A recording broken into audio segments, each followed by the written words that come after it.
much to Community Action for hosting us on this cold and snowy day. I just can't wait for winter to cede the spotlight to spring. But until then, just know that our snow fighters are on the case and they've been out. Gosh, they've been prepping.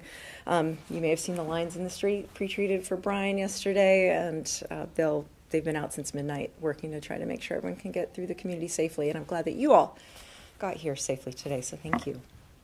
I also want to just acknowledge that we have some VIPs here in the room. All of you are VIPs, but I want to especially acknowledge Council Member Sandra Washington, who's here with us, and former Council Member Carl Eskridge, who is also here. And thank you to all of you for your leadership in this community.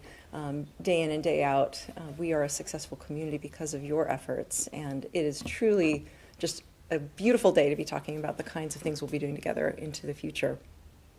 This week marks the 1-year anniversary of the American Rescue Plan. It's hard to believe that it's actually been a year ago tomorrow that historic legislation was passed. And we're so grateful for that legislation and the historic funding, the direct funding that is coming straight to cities and states through that legislation. And the American Rescue Plan has resulted in immediate relief for many of our community members.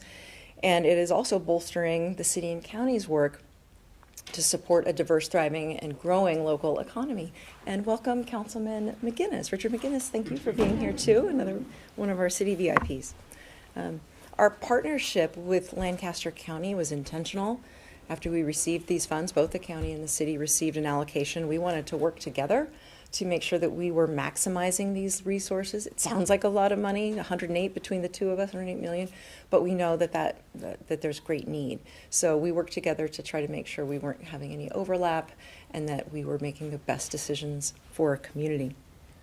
Well, on the city side of that equation, we are deploying close to half of our American Rescue Plan funds to support and assist small businesses and to advance workforce development in our community. And to date, we have prioritized investments that have granted nearly $7 million in support to small businesses. And that's actually to over 250 small businesses, to be more exact. And these businesses represent over 2,800 employees in our community. And of those over 250 small businesses, 42% of them are micro businesses. We were really trying to target some that were most disproportionately impacted and help them stabilize. And those micro businesses got $1.5 million of that 7. County dollars, as many of you know, have provided substantial investments to support 30 nonprofits that address some of our most vulnerable community members' pandemic-related needs, including funding for food and housing and utilities, mental health and child care, advancing racial equity and victim safety. The city and county is using a portion of American Rescue Plans to enhance our city-county public health system, of course, and to address other important foundational needs like rural broadband and rural water.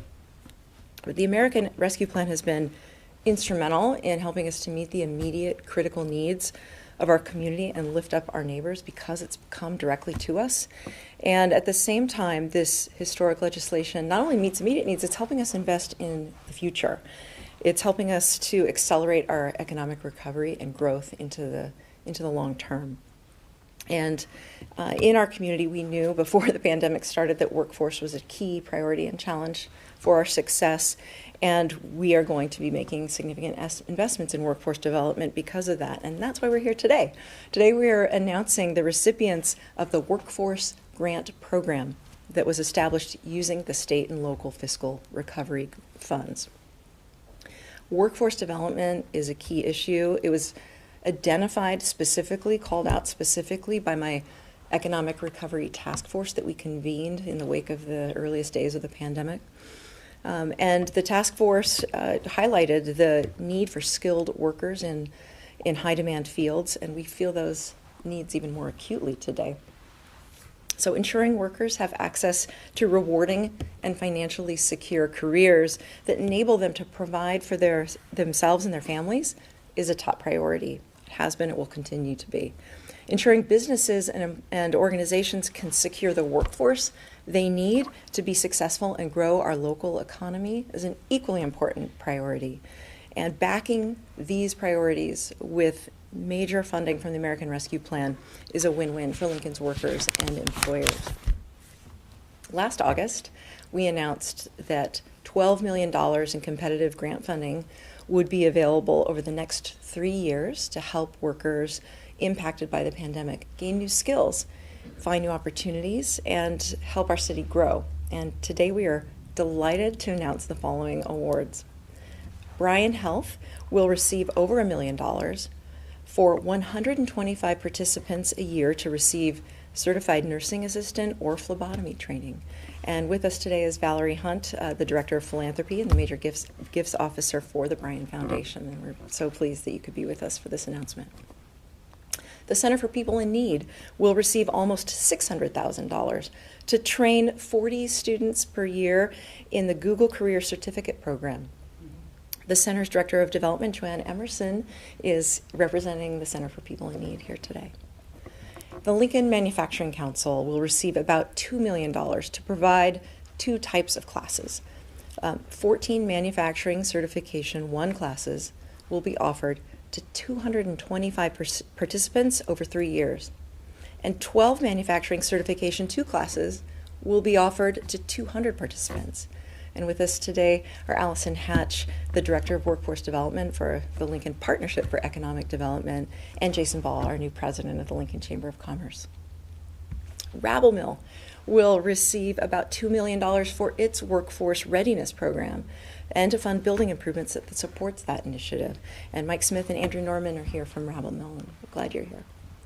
Southeast Community College will receive about $4.5 million to build and equip the Information Technology and STEM Center and for its welding technology program. And SCC President Dr. Paul Illich is with us today. The STEM Center will be specifically designed to provide robust and customized reskilling and upskilling in high-demand careers like information technology, manufacturing, and welding. And that'll help us create an innovative and scalable approach to rapid and adaptive training and retraining of the City of Lincoln workforce. We know that this is not a one-time deal. We've got to be able to continue these efforts far into the future. Community Action will receive about $1 million to provide Child Development Associate Credential training to 30 participants a year. And I just would like to note that one of the key sectors we are supporting is childcare, because we understand how this pandemic has disparately impacted women, single parents, and caregivers. And we want to do our part to equitably advance the workforce and leave no family behind. Here to talk more about the program and the need for it will be Community Action Executive Director Heather Lockman. Heather?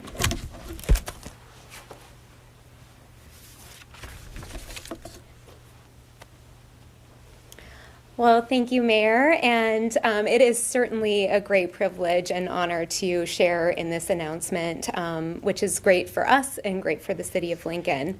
As the Mayor mentioned, my name is Heather Lockman. I am the CEO of Community Action. And before I share more about our project, I did want to recognize a few board members who are in attendance with us today. Carl Eskridge, of course, David Lux, and Scott Larson. Thank you so much for being here today.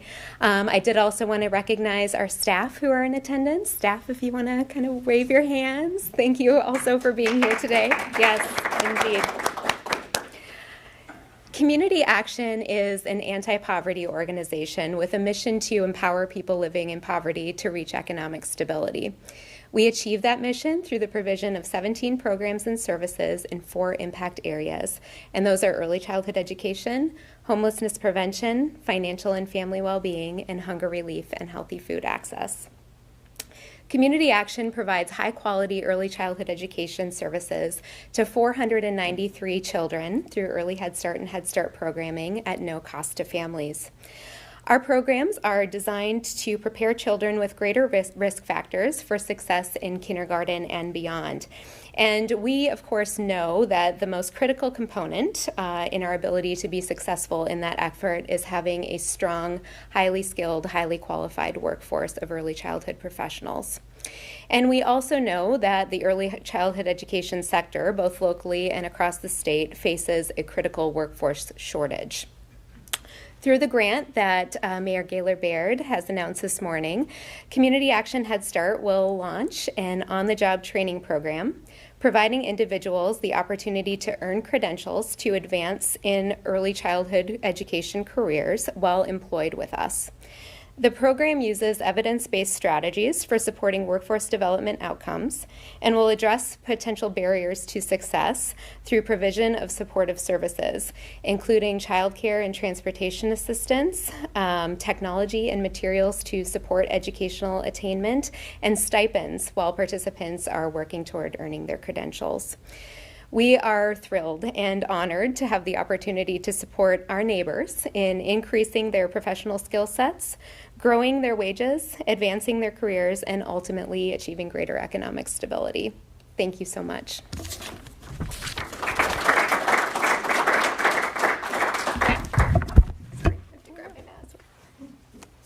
Well, thank you. And we know that your work has ripple effects for every other employer across the community who has faced the challenges that lack of access to childcare has presented most profoundly in the last couple of years. So thank you for not only helping people in that sector, but everyone else too. So these awards represent major investments in workforce development for key industries in our community, including childcare and early childhood education, the health sciences, information technology, manufacturing, welding, and youth employment. But wait, there's more. Whenever possible, we are intentionally working to enroll these participants in these workforce training programs to co-enroll them in our Workforce Innovation Opportunity Act, or WIOA, as you may know it more familiarly. This will allow us to provide some wraparound services and job placement assistance. So by co-enrolling participants, these ARPA funds, American Rescue Plan funds, will be even more effective in linking people to economic opportunity, workers to workforce opportunities. Our WIOA team has added even further value and support to this workforce development effort by engaging with some of the grant applicants who are not here today, who did not actually receive awards. I'm proud that our WIOA team has established specialized job training contacts supporting skill development for the workforce at several other employers in Lincoln who aren't with us. The big takeaway here is that we have leveraged the American Rescue Plan funds in multiple ways to maximize workforce development success in our community. And finally, I do want to acknowledge and thank the committee that reviewed all the grant applications that we received and who made recommendations for approval. And this group included the co-chairs of my Economic Recovery Task Force, Ava Thomas, the president and publisher of the Lincoln Journal-Star, and Angie Muehlheisen, the president and CEO of Union Bank and Trust. So you had some champions behind all of you. In the heart of this pandemic, we saw and understood the struggles of working people and folks who were struggling to make ends meet because of lost work hours, people who made difficult choices about family well-being and bringing home a paycheck, and workers who rose to the challenges to meet the needs of our communities. So these grants really do represent the best projects our community has to offer to provide skills that help our workers and help our community succeed. We're so pleased to be able to lift them up, to lift all of them up, and the potential for what this means for our community into the long term. Thank you, everyone who's here, for the work you do every day and for what you will be able to do with these resources. We're so proud to partner with you. And with that, we would be happy to take any questions now, and representatives from the agencies receiving the grants can also potentially answer some questions, although this is all very fresh. So we're still working through and finalizing the contracts, but happy to take any questions there may be online from media folks.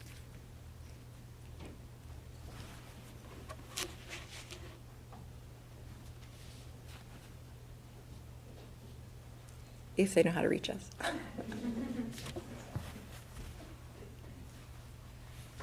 We usually do these by Zoom, so. It's different, maybe yeah. it has a chance to ask questions, but I don't think we have any today. Okay. Well, there'll be more news to come as these projects take shape and form. And thank you again for your incredible work and partnership. Thank you.